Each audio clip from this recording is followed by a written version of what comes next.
अस्सलामुअलैकुम क्लास। हम लोग आज का जो हम लोगों का टॉपिक है वो है समांतर रेखाएं और तिर्यक रेखाएं। समांतर रेखाएं क्या होती है बेटा? दो ऐसी रेखाएं जो आपस में कभी भी मिले ना, चाहे जितना हम लोग इस दोनों को बढ़ा दें। जैसे ए बी और सी डी हमारे पास क्या है, A B is parallel to C D, ये दोनों क्या है आपस में समांतर है। तो हम ए बी को कितना भी आगे बढ़ा दें और सी डी को कितना आगे बढ़ा दें, कहीं जाके मिलेंगे नहीं। क्यों नहीं मिलेंगी? क्योंकि ये बिल्कुल दोनों सीधी लाइन है और दोनों के बीच में जो डिस्टेंस है वो हर जगह क्या है, हर जगह क्या है, बराबर है। अगर यहाँ पे 5 मीटर है तो हर जगह पे क्या होगा, 5 मीटर होगा। यहाँ पे 1 सेंटीमीटर है तो हर जगह क्या होगा, 1 सेंटीमीटर होगा। तो समांतर रेखा क्या होती है? दो ऐसी सीधी लाइन जिसके बीच में हर जगह कहीं किसी भी पॉइंट पे हम लोग डिस्टेंस निकाले तो क्या आएगा, बराबर आएगा। और समांतर रेखाएं कभी भी आपस में प्रतिच्छेद नहीं करेंगी। जैसे मान लीजिए एक सीधी लाइन ले लीजिए और एक टेढ़ी लाइन ले लीजिए, तो ये अभी तो नहीं मिल रहा है लेकिन आगे जाके मिल जाएगा। इसमें जब बनाएंगे तो देखिए आगे जाके मिल जाता है। लेकिन अगर दो सीधी लाइन लें तो कितना भी उसको बढ़ाते चले जाए वो नहीं मिलेगा एक दूसरे से कभी भी। तो ये इसी दो सीधी लाइन को क्या कहते हैं हम लोग, समांतर रेखाएं, जो कि आप लोग क्लास 6 से पढ़ते आ रहे होंगे या 7 से समांतर रेखा क्या होती है, कैसे होती है। तो आज हम लोग पढ़ेंगे तिर्यक रेखा। दो समांतर रेखा को जब कोई एक लाइन काटती है तो उसको क्या कहते हैं, तिर्यक रेखा, या फिर इंग्लिश में क्या कहते हैं, ट्रांसवर्सल लाइन। तो जो भी तिर्यक रेखा होती है जब वो काटती है तो हमारा जो एकांतर कोण होता है वो क्या होता है, हमेशा बराबर होता है। एकांतर कोण क्या बनेगा, जैसे अंदर वाले जो कोण है लाइन के अंदर कौन कौन सा कोण बन रहा है, एक ए बन रहा है, वाई बन रहा है, एक एक्स बन रहा है, और इसको मान लें अगर हम बी, तो कितने कोण बन रहे हैं इन दोनों समांतर रेखा के अंदर, ए वाई बी और एक्स। तो एकांतर कोण क्या होता है कि अंदर वाले जो कोण है अगर लाइन के इस तरफ एक लाइन के इस तरफ की बात करेंगे तो दूसरा लाइन के उस तरफ की बात करेंगे। यानी अगर एक की बात करेंगे तो यहाँ पे इसका ए का एकांतर कोण क्या होगा, एक्स होगा, और बी की बात करेंगे तो बी का एकांतर कोण क्या होगा, वाई होगा। सेम साइड वाला जो कोण होता है इसको एकांतर कोण समझ में आ गया कि दोनों अंदर के एंगल हो, दोनों अंदर के कोण हो और लाइन के एक इस तरफ हो और लाइन के एक दूसरी तरफ हो, तो उसको क्या कहेंगे, एकांतर कोण कहेंगे। जैसे यहाँ पे एकांतर कोण कौन कौन सा है, एक्स और ए आपस में बराबर है एकांतर कोण की वजह से, और बी और वाई आपस में बराबर है किसकी वजह से, एकांतर कोण होने की वजह से। ठीक है। और इसके बाद होता है अंतःकोण। अंतःकोण मतलब कि दोनों एक ही साइड की बात करें अगर हम, अंदर वाले ये जो दोनों समांतर रेखा के अंदर वाले कोण है और एक ही साइड में, जैसे ए और बी, लाइन के एक ही साइड जो दोनों कोण है उन दोनों का जो योग होता है वो दोनों आपस में बराबर नहीं होते हैं, लेकिन उन दोनों का जो योग होता है, इन दोनों कोणों का जो योग होता है वो हमेशा कितने के बराबर होता है, 180 डिग्री के बराबर। तो यहाँ पे कितने अंतःकोण बनेंगे, जो अंतःकोण बनेंगे वो कितने बनेंगे, यहाँ पे 2 बनेंगे, एक लाइन के इधर एक लाइन के उधर। लाइन के इधर वाले की बात करें तो ए और बी दोनों लाइन के एक ही साइड बन रहे हैं, तो इन दोनों कोणों का योग, ए और बी कोण का योग क्या हो जाएगा, 180 डिग्री के बराबर। क्यों? अंतःकोण है ये दोनों, इसलिए अंतःकोणों का योग कितना होता है, 180 डिग्री के बराबर होता है। इसी तरह एक्स और वाई की बात करेंगे तो ये भी लाइन के एक ही साइड है, लाइन के एक ही साइड दोनों कोण है और दोनों अंदर कोण बन रहे हैं, इसलिए इसको क्या कहेंगे हम लोग, अंतःकोण कहेंगे। और इन दोनों का योग क्या होगा, 180 डिग्री के बराबर होगा। अब हम लोग बात करेंगे, एक होता है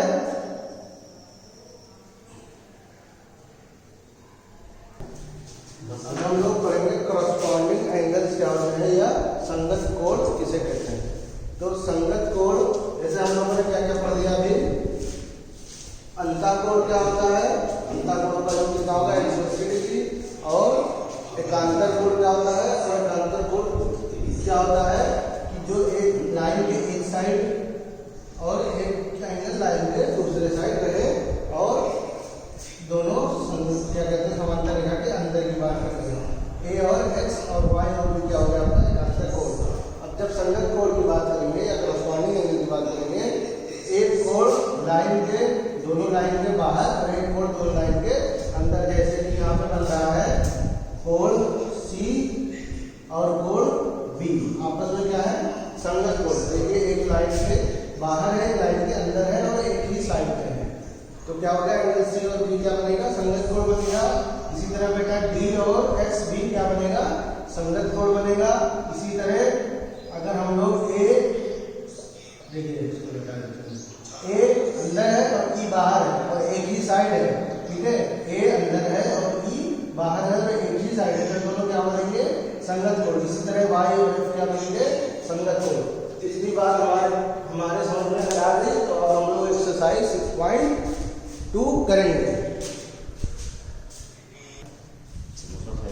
अब हम लोग एक्सरसाइज 6.2 पे आते हैं। एक्सरसाइज 6.2 में जो पहला क्वेश्चन है उसमें हमें दो रेखा दी है, ए बी और सी डी। ए बी और सी डी दोनों क्या दिया है, हमें समांतर दिया है और हमें निकालना है एक्स और वाई का मान। एक्स और वाई का मान हमें निकालना है। इस क्वेश्चन को करने के दो तरीके हैं, मैं आसान वाला बता रहा हूँ, आप लोग दूसरा तरीका भी अपना सकते हैं। ये देखिए क्या दिया है हमें क्वेश्चन में, 130 डिग्री दिया है ये वाला कोण और वाई दिया है, हमें वाई निकालना है। तो 130 डिग्री और वाई में देखिए कोई संबंध आप लोगों को दिख रहा है, एंगल वाई बराबर 130 डिग्री। इसका क्या कारण है, इसका एक कारण है वर्टिकली अपोजिट एंगल। क्या है, दो रेखाएं आपस में क्या करेंगे, प्रतिच्छेद करती हैं, तो वर्टिकली अपोजिट एंगल क्या होता है, वर्टिकली अपोजिट एंगल क्या होता है बेटा, बराबर होता है। इसलिए एंगल वाई बराबर क्या हो जाएगा, 130 डिग्री। अब 130 डिग्री वाई आ गया, हमें एक्स निकालना तो क्या हो जाएगा, चूंकि एक्स और वाई क्या बन रहे हैं, दोनों आपस में एंगल एक्स और एंगल वाई आपस में कौन सा कोण बन रहा है बेटा, ए बी और सी डी जब क्या है, पैरेलल है, तो ए बी पैरेलल है सी डी के, तो एक्स और वाई कौन सा कोण बन रहा है, एकांतर कोण। एक्स और वाई के बराबर हो गया, हमने वाई निकाल लिया है, एक्स का क्या मान हो जाएगा बेटा, 130 डिग्री। एक्स का क्या मान हो जाएगा, 130 डिग्री। और इसका दूसरा जो तरीका है कि हम लोग पहले एक्स निकाल लें, ये क्या बन रहा है, मैग्नीट्यूड एक्स निकाल लें, जो एक्स का मान होगा वही वाई का मान होगा। इस तरीके वाला भी तरीका आप लोग लगा सकते हैं। पहला क्वेश्चन उम्मीद है आपको समझ में आ गया होगा। अब हम लोग सेकंड क्वेश्चन पे आते हैं। सेकंड क्वेश्चन में क्या दिया है, क्वेश्चन में 3 लाइन, सेकंड क्वेश्चन में हमें 3 रेखाएं दी है, ए बी सी डी और ई एफ। तीनों क्या है आपस में, तीनों आपस में क्या है, सेकंड क्वेश्चन जो है उसमें कह रहा है ए बी सी डी और ई एफ 3 रेखाएं हैं, तीनों आपस में क्या है, पैरेलल है। ए बी सी डी के पैरेलल है और सी डी ई एफ के पैरेलल है, यानी समांतर है। हमें निकालना है एक्स वाई और जेड की वैल्यू कि कितने कितने इसके तीनों कोण होंगे, हमें यही निकालना है क्वेश्चन में। कैसे करेंगे, सबसे पहले हमें दिख रहा है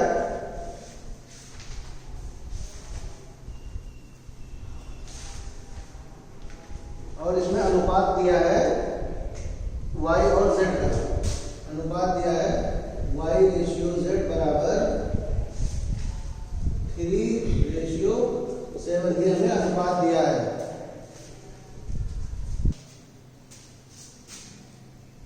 हम लोग सेकंड क्वेश्चन में देखेंगे तीनों लाइन आपस में क्या है, ए बी सी डी के पैरेलल दिया है और सी डी और ई एफ आपस में पैरेलल दिया है। ए बी सी डी के पैरेलल दिया है और सी डी ई एफ के पैरेलल दिया है, तो यहाँ से हम लोग ये भी लिख सकते हैं, A B is parallel to E F, direct लिख सकते हैं, ठीक है। यहाँ सी डी, यहाँ सी डी क्या है, कॉमन है, तो ये ए बी इज डायरेक्ट इसके पैरेलल हो जाएगा ई एफ के। अब हमें निकालना क्या है, यहाँ पे एक्स की वैल्यू निकालना है और वाई और जेड का जो रेशियो दिया है वो 3:2 क्या दिया है, 7 दिया है। हमें यहाँ पे सब लोगों को दिख रहा होगा कि ये अगर एक्स कितना डिग्री दिया है, वाई डिग्री, तो ये कितना डिग्री का हो जाएगा, ये भी वाई डिग्री का हो जाएगा। क्यों, क्योंकि हमें वर्टिकली अपोजिट एंगल दिख रहा है। ये भी कितने एंगल का हो जाएगा, वाई डिग्री का। तो ये वाई था, तो ये वाई क्यों हो गया, क्योंकि ये वर्टिकली अपोजिट एंगल बन रहा है। इसको कोई पॉइंट दे दो, नाम दे दो, ये डी है, इसको हम लोग मान लेंगे एक्स, इसको हम लोग मान लेंगे जी और इसको मान लेंगे आई, ठीक है। तो जो कोण हो जाएगा डी जी आई, डी जी आई वो किसके बराबर होगा, एंगल वाई के बराबर होगा। क्यों बराबर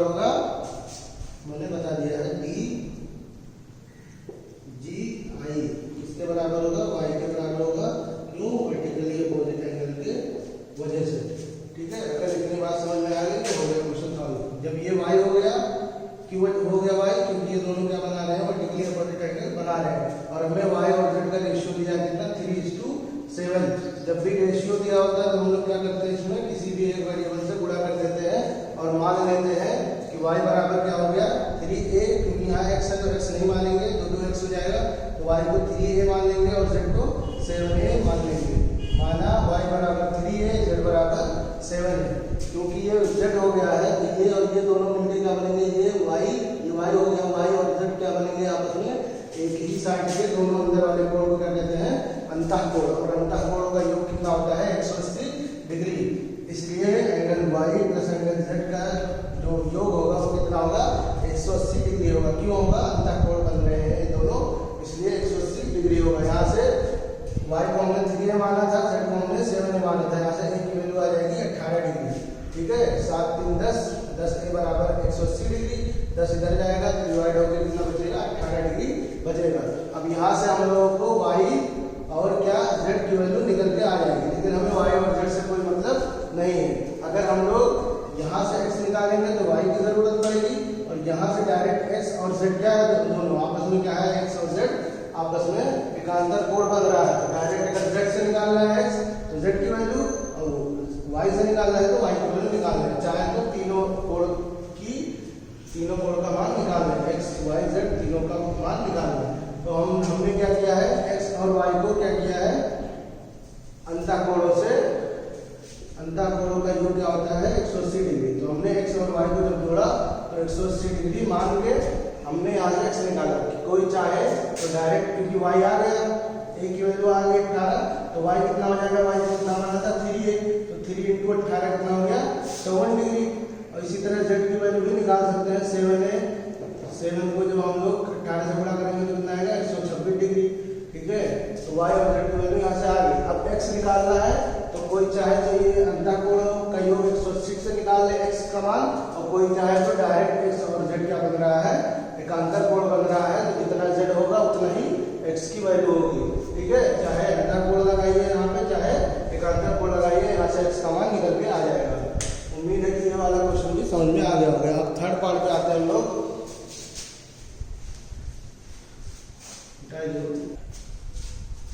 थर्ड क्वेश्चन में आते हैं। थर्ड क्वेश्चन में दिया है AB और CD आपस में समांतर रेखाएं दी गई है क्वेश्चन में, और EF जो है वो किस पे, CD पे लंब है। लंब का मतलब हुआ कि ये कितने डिग्री का हो गया CD, ये जो कितने डिग्री का हो गया एंगल DEF 90 डिग्री का हो गया। और हमें क्वेश्चन में दिया है एंगल GED बराबर 126 डिग्री। GED कितना कौन सा कोण है, ये पूरा कोण GED, ये वाला कोण पूरा कोण कितने डिग्री का दिया है 126 डिग्री का। तो हमें अगर GEF निकालना है तो कैसे निकालेंगे, कोण GEF बराबर क्या हो जाएगा, हमें पूरा कोण कितना पता है, GED बराबर कितना पता है 126 डिग्री। उसमें से हम लोग क्या कर देंगे, ये वाले को घटा देंगे FED वाले को, यानी जो कि 90 डिग्री है, क्या हो जाएगा माइनस FED। देखिए ये 90 डिग्री और ये GEF दोनों मिलकर जो कोण GED बना रहे हैं, GED कोण कैसे बन रहा है, GEF को जब हम लोग FED में जोड़ देते हैं तो कौन सा कोण बन रहा है GED। तो हमें जब GEF निकालना है तो क्या कर देंगे, बड़े में से इस वाले FED को माइनस कर देंगे तो हमारा छोटा वाला कोण आ जाएगा। तो ये कितना दिया है हमें 126 डिग्री, और ये हमें 90 डिग्री बताया था, कितना डिग्री का हो जाएगा 36 डिग्री का आ जाएगा GEF। GEF कितने डिग्री का हो गया 36 डिग्री का हो गया। पहला पार्ट हमारा आ गया। दूसरे में पूछ रहा है कि AGE कितना होगा, हमें निकालना है AGE। देखिएगा AGE, देखिए कोई कोण बन रहा है, क्योंकि AB और CD क्या है समांतर है, तो AGE और GED आपस में कौन से कोण बना रहे हैं, एकांतर कोण बना रहे हैं। इसलिए AGE और GED आपस में बराबर हो जाएंगे। क्यों बराबर हो जाएंगे, क्योंकि एकांतर कोण बना रहे हैं। और हमें पता है कि AB और CD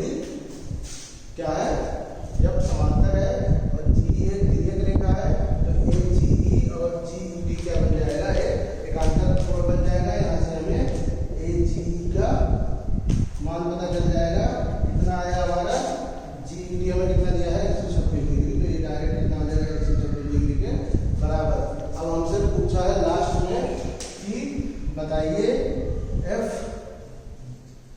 जी ई निकालना है तो वो कैसे निकल के आएगा, एफ जी ई।